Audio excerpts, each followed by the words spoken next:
आखिरकार जिसका इंतज़ार था वो घड़ी आने ही वाली है। जी हाँ, हम बात कर रहे हैं पति पत्नी के प्रेम को ज़ाहिर करने वाले करवा चौथ व्रत की। एक ऐसा पर्व जो सिर्फ व्रत नहीं बल्कि प्रेम, आस्था और सौभाग्य का प्रतीक है। हर साल कार्तिक मास की कृष्ण पक्ष की चतुर्थी को सुहागिनें अपने पति की लंबी उम्र और सुखी वैवाहिक जीवन की कामना के साथ निर्जला व्रत रखती हैं। इस साल करवा चौथ का पर्व 10 अक्टूबर शुक्रवार को मनाया जाएगा। करवा चौथ 2025 की तिथि और समय क्या रहेगा, तो आपको बता दें, व्रत 10 अक्टूबर 2025 को है। दिन शुक्रवार रहेगा। चतुर्थी तिथि शुरू होगी 9 अक्टूबर रात 10:54 पर। चतुर्थी तिथि खत्म होगी 10 अक्टूबर शाम 7:38 पर। चंद्रोदय का टाइम है 7:42। पूजा का शुभ मुहूर्त है सुबह 5:16 से शाम 6:29 तक। सर्गी का वक्त है ब्रह्म मुहूर्त में 4:50 से 5:30 तक। करवा चौथ की शुरुआत होती है सर्गी से, एक प्रेम भरा उपहार जो सास अपनी बहू को देती है। इसमें होते हैं फल, मिठाई और सुहाग की चीजें। इसे ब्रह्म मुहूर्त में ग्रहण करना शुभ माना जाता है। पूरे दिन महिलाएं निर्जला व्रत रखती हैं और शाम को शुभ मुहूर्त में चौथ माता की पूजा करती हैं और पूजा के बाद चंद्रमा को छन्नी से देखकर अर्घ दिया जाता है और पति के हाथों जल ग्रहण कर व्रत का पारण होता है।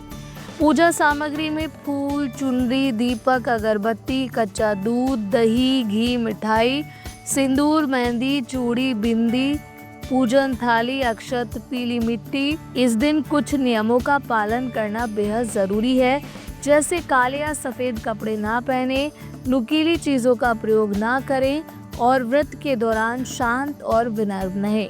करवा चौथ सिर्फ एक व्रत नहीं बल्कि एक भावना है जो रिश्तों को मजबूत करती है, प्रेम को और गहरा करती है। चंद्रमा की पूजा से मन शांत होता है और वैवाहिक जीवन में सुख शांति आती है। तो इस करवा चौथ आइए हम सब मिलकर बनाएं प्रेम और आस्था का ये पर्व और प्रार्थना करें कि हर सुहागिन का जीवन खुशियों से भरा रहे। आइए दोस्तों, अब आपको करवा चौथ की कथा भी बताते हैं। कहा जाता है कि बहुत समय पहले की बात है, एक साहूकार के 7 बेटे और उनकी एक बहन करवा थी। सभी 7 भाई अपनी बहन से बेहद प्यार करते थे, यहाँ तक कि वो पहले उसे खाना खिलाते और बाद में खुद खाते थे। एक बार उनकी बहन ससुराल से मायके आई हुई थी। शाम को भाई जब अपना व्यापार व्यवसाय बंद कर घर आए तो देखा उनकी बहन बेहद व्याकुल थी। सभी भाई खाना खाने बैठे और अपनी बहन से भी खाने का आग्रह करने लगे, लेकिन बहन ने बताया कि आज उसका करवा चौथ का व्रत है और वो खाना सिर्फ चंद्रमा को देखकर उसे अर्घ देकर ही खा सकती है। क्योंकि चंद्रमा भी निकला नहीं है, इसलिए वो भूख प्यास से व्याकुल हो उठी है। सबसे छोटे भाई को अपनी बहन की हालत देखी नहीं जाती और वो दूर पीपल के पेड़ पर एक दीपक जलाकर चलनी की ओट में रख देता है। दूर से देखने पर वो ऐसा प्रतीत होता है कि जैसे चतुर्थी का चांद उदित हो रहा हो। इसके बाद भाई अपनी बहन को बताता है कि चांद निकल आया है, तुम उसे अर्घ देकर भोजन कर सकती हो। बहन खुशी के मारे सीढ़ियों पर चढ़कर चांद को देखती है, उसे अर्घ देकर खाना खाने बैठ जाती है।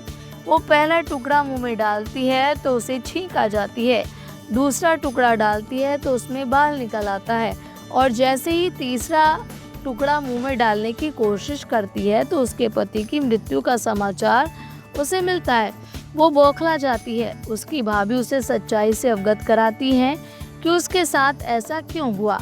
करवा चौथ का व्रत गलत तरीके से टूटने के कारण देवता उससे नाराज हो गए हैं और उन्होंने ऐसा किया है। सच्चाई जानने के बाद करवा निश्चय करती है कि वो अपने पति का अंतिम संस्कार नहीं होने देगी और अपने सतीत्व से उन्हें पुनर्जीवित करेगी। वो पूरे 1 साल तक अपने पति के शव के पास बैठी रहती है, उसकी देखभाल करती है, उसके ऊपर उगने वाली सुई नुमा घास को इकट्ठा करती जाती है। 1 साल बाद फिर करवा चौथ का दिन आता है उसकी सभी भाभियां करवा चौथ का व्रत रखती हैं। जब भाभियां उससे आशीर्वाद लेने आती हैं तो वो प्रत्येक भाभी से यम सुई ले लो, पिया सुई दे दो, मुझे भी अपनी जैसी सुहागिन बना दो, ऐसा आग्रह करती है। लेकिन हर बार भाभी उसे अगली भाभी से आग्रह करने का कहकर चली जाती है। इस प्रकार जब छठे नंबर की भाभी आती है तो करवा उससे भी यही बात दोहराती है। ये भाभी उसे बताती है कि चूंकि सबसे छोटे भाई की वजह से उसका ये व्रत टूटा था, अतः उसकी पत्नी में ही शक्ति है कि वो तुम्हारे पति को दोबारा जीवित कर सके।